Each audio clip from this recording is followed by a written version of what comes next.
Well, system design is one of the important concepts in software engineering. Now, in the world of Cloud and Codex, we do have a capability to write and automate the entire code base using Cloud Code and Codex.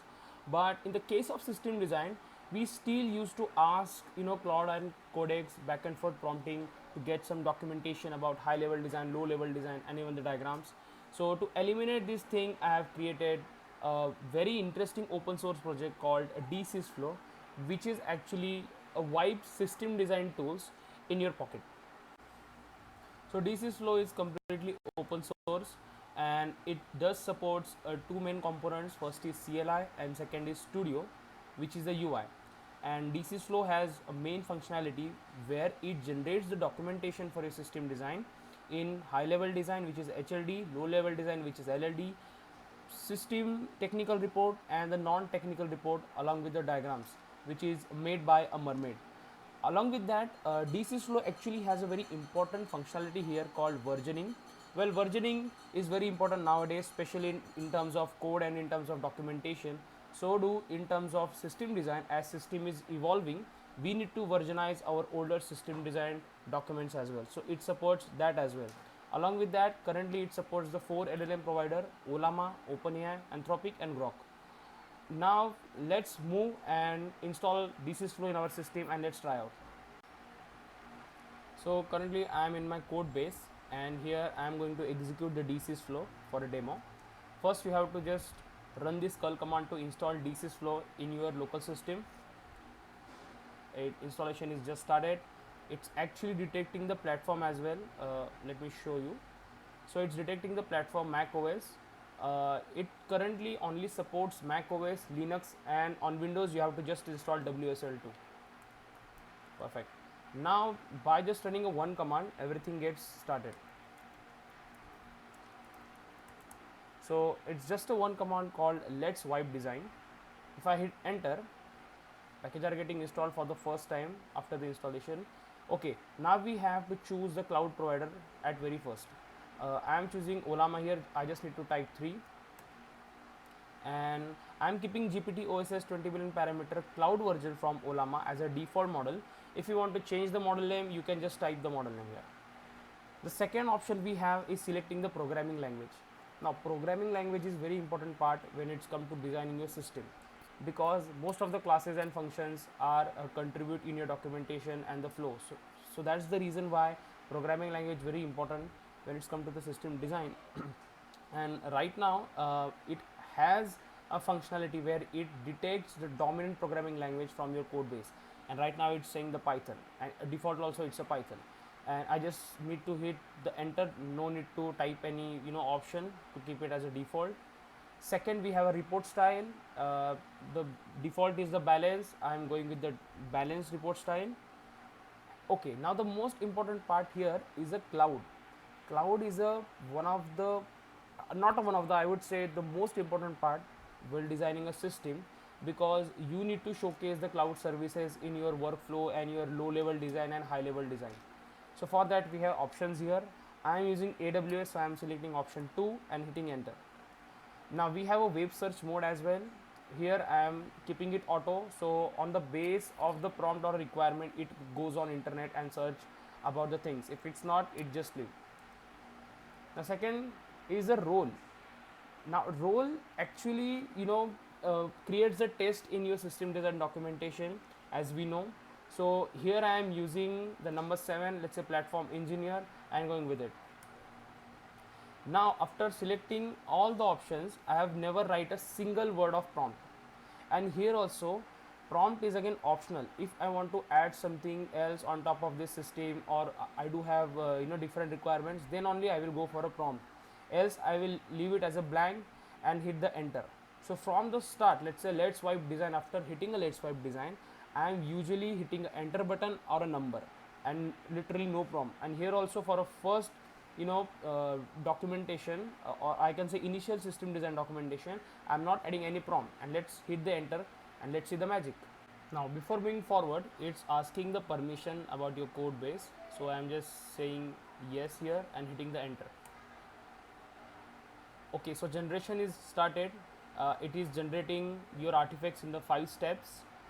you can see here it has created a folder called DeSysflow, and you can see the project information like a project name, version, setup. We have just selected the options, right, and the model that we have selected. So it is now generating the output. Let's wait for it. Okay, so artifacts are now generated. Let's see what it has generated. So under a DeSysflow folder, it has created some artifacts. We'll go first into the artifacts to see about design, and then I will come back to this different components that it has generated. So right now we have a version 1. It is versioning, it is clearly versioning based on a directory. Let's open a version 1. Okay, you can see the all important artifacts now we have. It has a it has a diagram, it has a change log, it has a difference. A difference is something like if I created a version 2, it just shows the difference between two. I will show you this in a minute. The most important is HLD, which is high level design. Okay, you can see it has a high level design and it's showing everything in a much detail. You can see the API gateway that we need to use, etc, etc. It's also scanning the each code file and showing what the functionality within it is actually doing and contributing in this code base. So along with that, it has a low level design as well. If I open the low level design, okay, it's showing how the low level design should be there in your project. Again, it's showing all about the files and the functions. The main important thing is it is also showing the APIs and the respected methods. So these are the APIs that I'm just showing it on this on a voice agent which replies to my DM.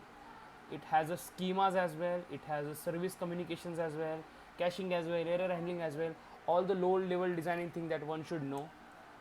After that, it has a non-technical report, which is a complete non-technical documentation which you can share with the people who are not much into the coding and can't understand the software terms, especially the stakeholders and the CEOs. So you can go there and you can just showcase them the documentation. Second, it also creates a summary. Okay, so it's a summary of your generation. Then we have a technical report as well. It shows the entire technical report, like how it's working, and the complete reviewer loop, and the code files and etc, what it does, something in very technical manner. Now along with that, we have something called Let's Wipe Design env, where it stores the all environment variables, especially for LLMs, which should be confidential in your system, so it's not getting shared anywhere, it's just storing in your current system.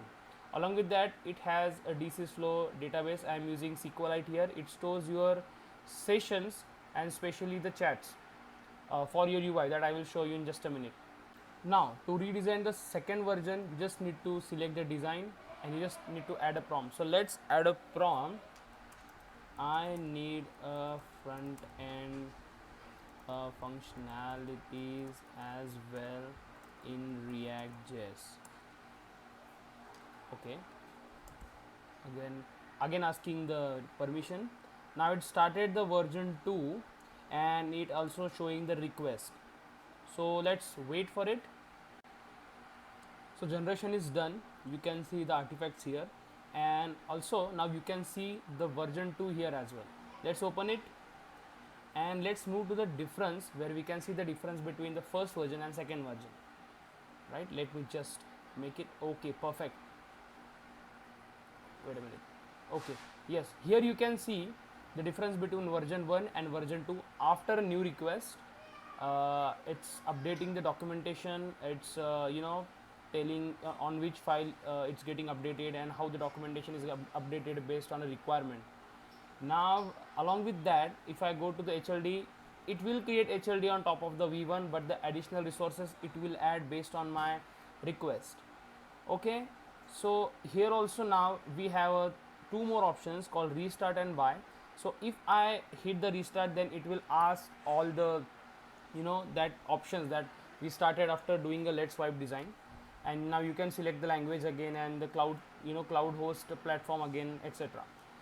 And if I want to quit this, I just need to click a buy, type a buy and click this, and now you are exiting the Let's Wipe design.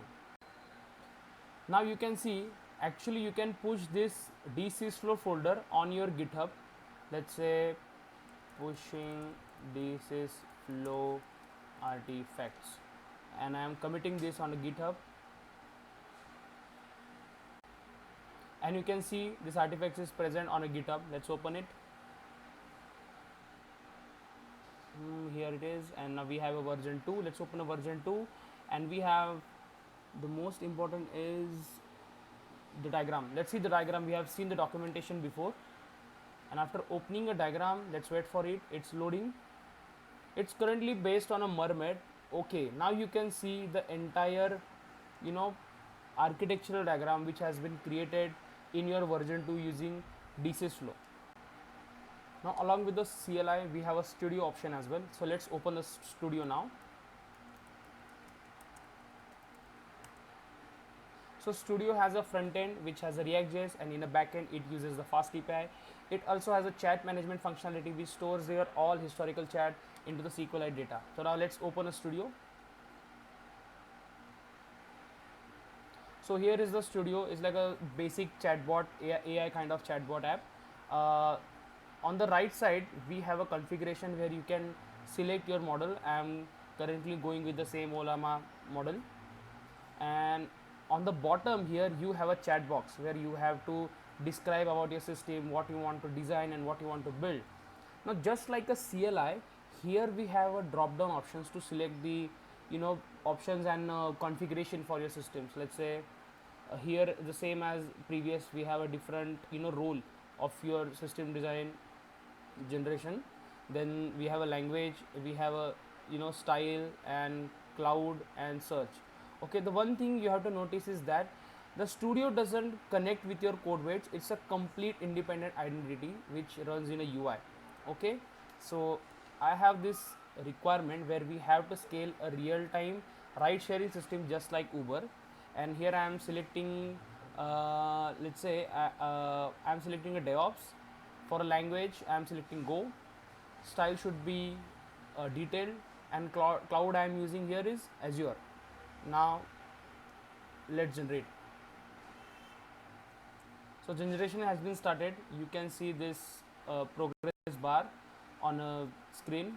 It's getting generated step by step, just like the CLI but more in a UI manner. Now all steps are done, and on the left side I have a chat along with the, you know, options I have selected, and here is a summary about my prompt. On the right side we have a diagram which is made by Mermaid. You can actually zoom it, also zoom out as well. You can actually see what it's created. So it's created a complete higher level diagram using Mermaid. Now in this panel we have HLD, LLD all together. So it has a summary, all the requirements, the capacity, the architecture, implementation, the trade-offs, the platform, future improvements as well, that what you can do for a version 2 or maybe for a future. Then we have a tech stack, the language we have selected, the frameworks we have selected, the caching, containerization, etc. And the cloud infrastructure. So on a UI you have the ability to see other services as well. So initially I have selected the Azure, but right now you can also see the AWS. So which are a required AWS services you need for this application. Same goes for a GCP, same for Azure, which is our default cloud service we have selected. Also for DigitalOcean and your on-prem option, right? So this is all about system, and from here we have a high level system design. You can scroll down to see the scaling strategy, availability and trade-offs. Also on a low level system design you have the methods and endpoints.